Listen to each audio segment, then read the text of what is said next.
उस बैठक में 25 शिक्षाविदों के साथ माननीय बाला साहब देवरस जी की उपस्थिति में संगठन कैसे बनना चाहिए, इसका कार्य क्या होना चाहिए, उसकी दिशा क्या होनी चाहिए, उसकी दशा क्या होनी चाहिए, विचार किया गया।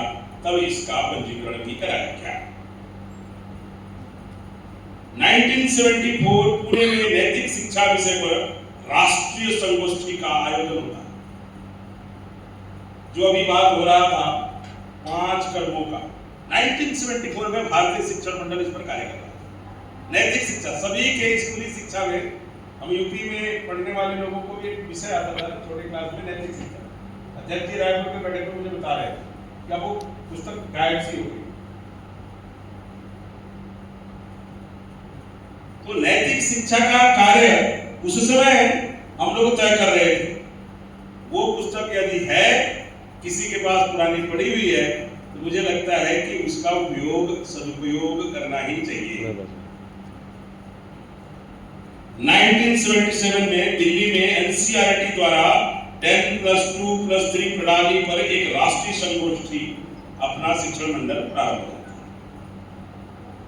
आप सोचिए शिक्षा को लेकर के हम कितने, भारतीय शिक्षण मंडल का मूल उद्देश्य, भारतीय शिक्षण मंडल करता क्या है, यही क्लियरिटी अपने कार्यकर्ताओं को नहीं होता जब दूसरे से बात करते हैं। ईमानदारी से बताइए, कितने लोग भारतीय शिक्षण मंडल के बारे में जब बात करते हैं तो जानते हैं स्वयं से, वर्तमान के कार्यों को, वर्तमान के गति को सभी जानते हैं, लेकिन इतिहास के बारे में जानना चाहिए कि नहीं। इति मतलब बीती, हास मतलब कहानी, बीती भी कहानी, नानी की जवानी, ऐसा मन में भाव लेकर के उसको पढ़ना, सुनना, गुनना और मनन करना चाहिए। तब जाकर के भारतीय शिक्षण मंडल के व्यापक वैभव स्वरूप को हम समाज के सामने, शिक्षाविदों के सामने, शिक्षार्थियों के सामने, गुरुओं के सामने, गुरुकुल में, विभिन्न शिक्षण संस्थाओं में लेकर जा सकेंगे। इसके लिए क्या करना चाहिए? प्रतिदिन 10 पेज पढ़ना और 1 पेज लिखना, जो मूल मंत्र है भारतीय शिक्षण मंडल के कार्यकर्ता का, ये कार्य करना चाहिए। करते हैं क्या? ये करते तो आज से, अभी से, इसी वक्त से मन में भाव लेते हैं, घर पे जाकर ये कार्य प्रारंभ करते हैं। ऐसा दृढ़ संकल्पित होकर के जाना चाहिए। अब दूसरा विषय आता है, क्या पढ़ना चाहिए? जो आपके रुचि का विषय है वो पढ़ना। इसके लिए उस रुचि के विषय में भारतीय तत्व का बोध कहां है?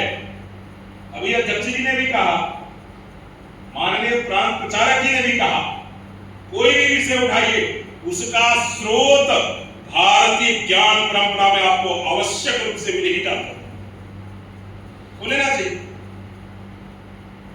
फिर देखिए, आप अभी जो कार्य करता है, एक प्रोफेसर साहब के एक लाइन मुझे याद है, वो कहते हैं, if you are joining teaching profession, if you are joining teaching profession, being a such an inferior teacher, that is not a problem. But if you are not putting the effort, hard work in it, you always need.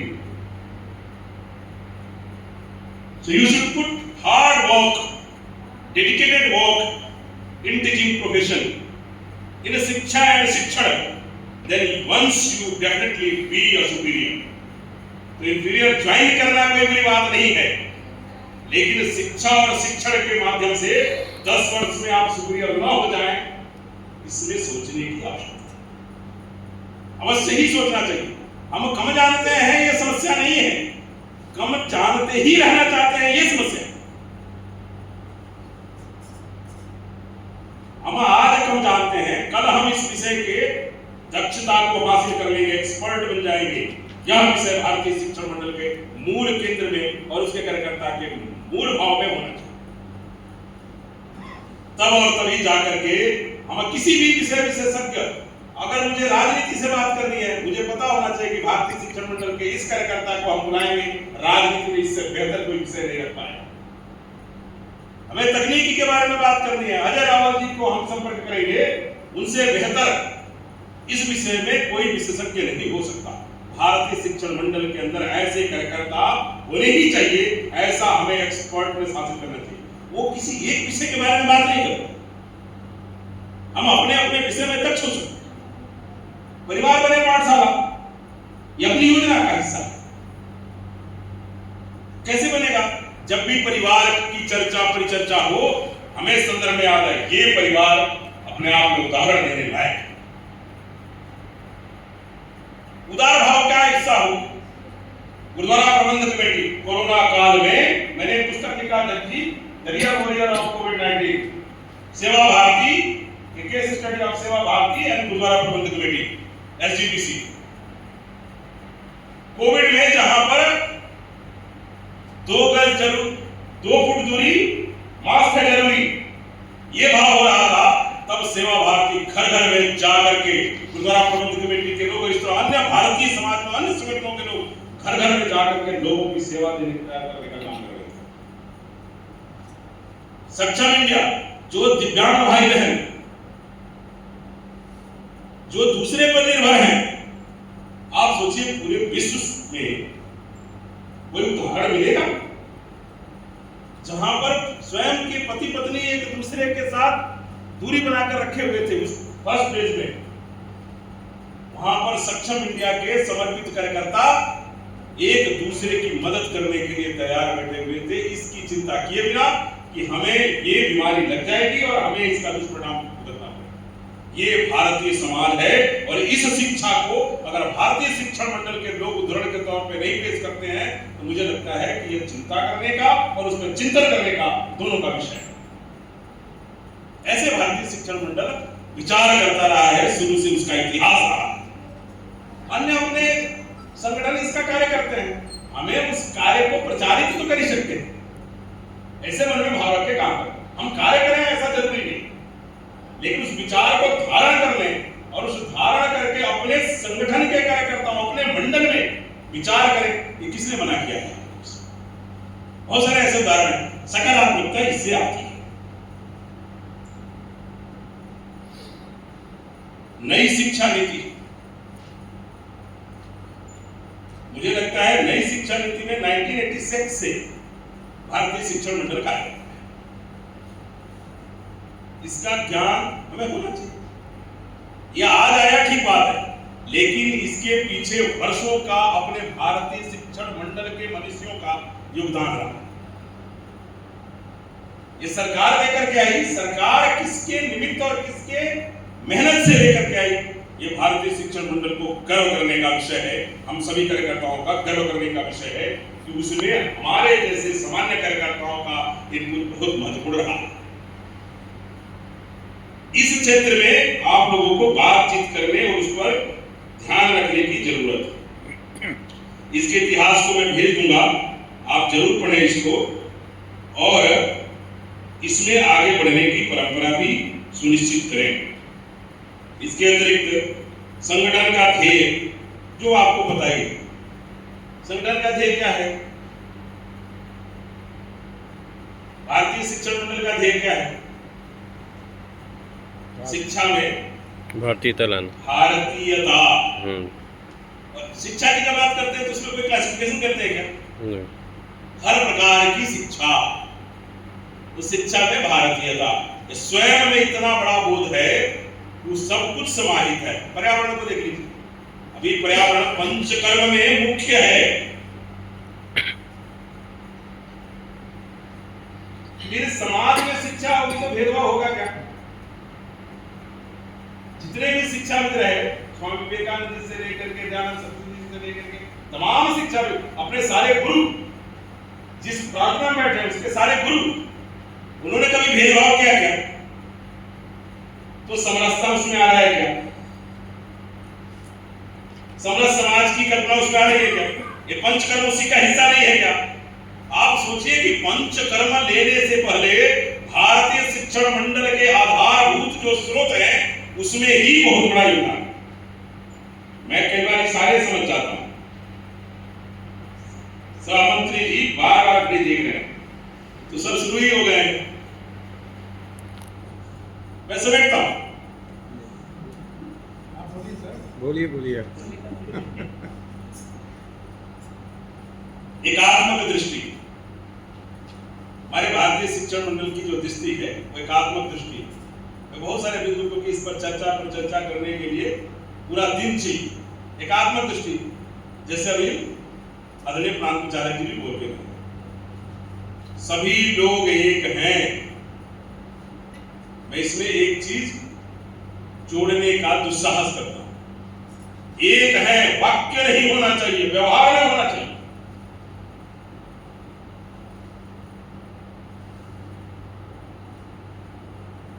स्वयं से पूछिए, हमारे दैनंदिन व्यवहार में सभी एक जैसे एक समान है भाव है क्या? यदि नहीं है तो उस पर चिंतन करने की आवश्यकता है, क्योंकि अगर नहीं करेंगे तो चिंता का विषय बन जाएगा। भारतीय शिक्षण मंडल का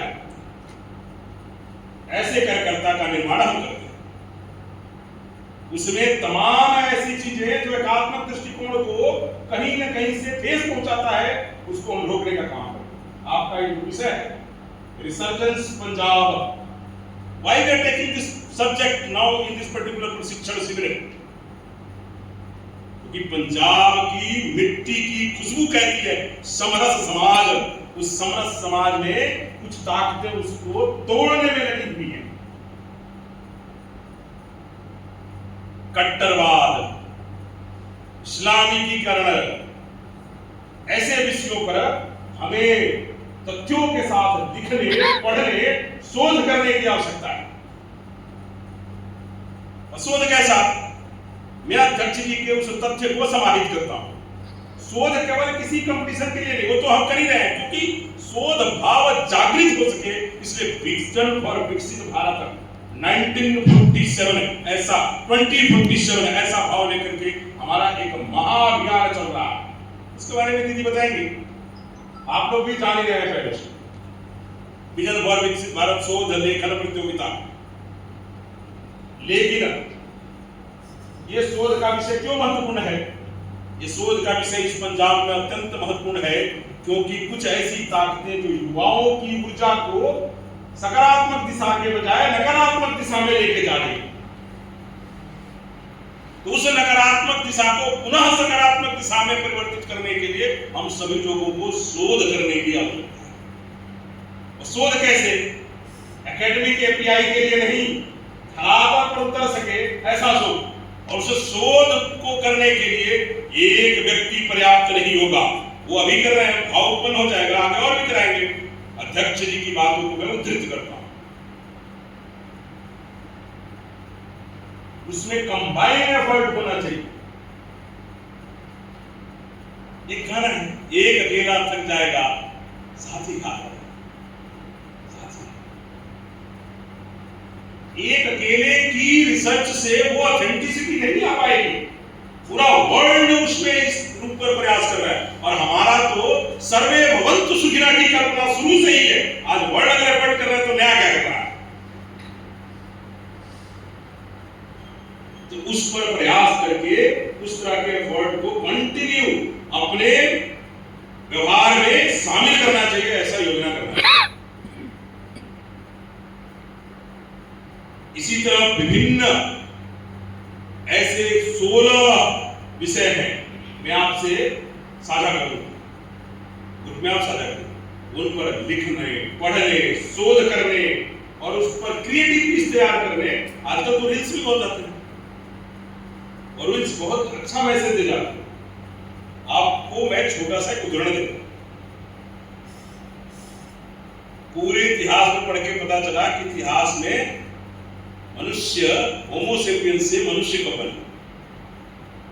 मनुष्य एक सामाजिक प्राणी, एक जानवर की तरह बिहेव करते हैं। वो आप 14 सेकंड्स का ऐड याद करिए, जिसमें गधा और एक मनुष्य दोनों लड़ रहे होते हैं एक मेंटोस के लिए। वो उसको दे रहा था तुम खाओ, उसको दे रहा था तुम खाओ। गधा मना करता है, गलती से वो फाड़ के खा लेता और तुरंत वो पत्थर किसको लगता है, वो आग लग जाती है। वो धीरे धीरे उसको रथ बनाता है, रथ बना करके उसको हाँकते हुए लेके जाता है, गधे को बैठ के जाता है, कहता है मेंटोस खाओ, दिमाग की बत्ती जलाओ।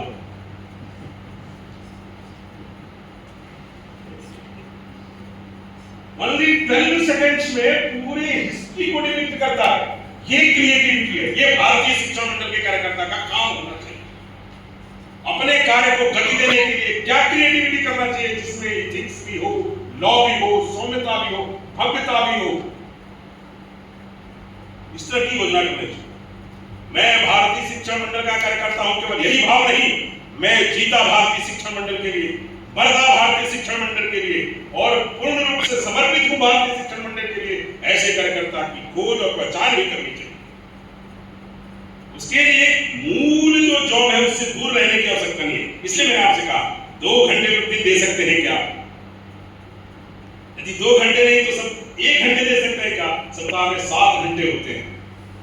7 घंटे अगर ईमानदारी से हम देते हैं भारतीय शिक्षण मंडल के कार्य को, अगर 50 कार्यकर्ता 7-7 घंटे देते हैं तो आप सोचिए कि भारतीय शिक्षण मंडल के कार्य को, कार्यकर्ता को वैभव प्राप्त होगा कि नहीं? अवश्य वैभव प्राप्त होगा। जब भारतीय शिक्षण मंडल के कार्यकर्ता को वैभव प्राप्त होता है तो भारतीय समाज उससे पुष्पित और पल्लवित भी होता है, और ऐसा जब भाव होता है तो पूरे भारत में भारतीय शिक्षण मंडल के कार्य को लेकर के एक सकारात्मकता आती है, समाज का कल्याण होता है। फिर हम कहने की स्थिति में होते हैं कि सर्वे भवन्तु सुखिनः सर्वे सन्तु निरामया सर्वे भद्राणि पश्यन्तु मा कश्चित् दुर्भाग्यः। फिर विश्व गुरु के पद पर बैठे वाली जो अपनी गाना है, वो केवल गाना नहीं, वो सकारात्मक स्वरूप धारण करते हुए भारत माता को हम समर्पित होते हैं। इसी बिंदु के साथ मैं अपने वाणी को विराम देता हूँ। ओम।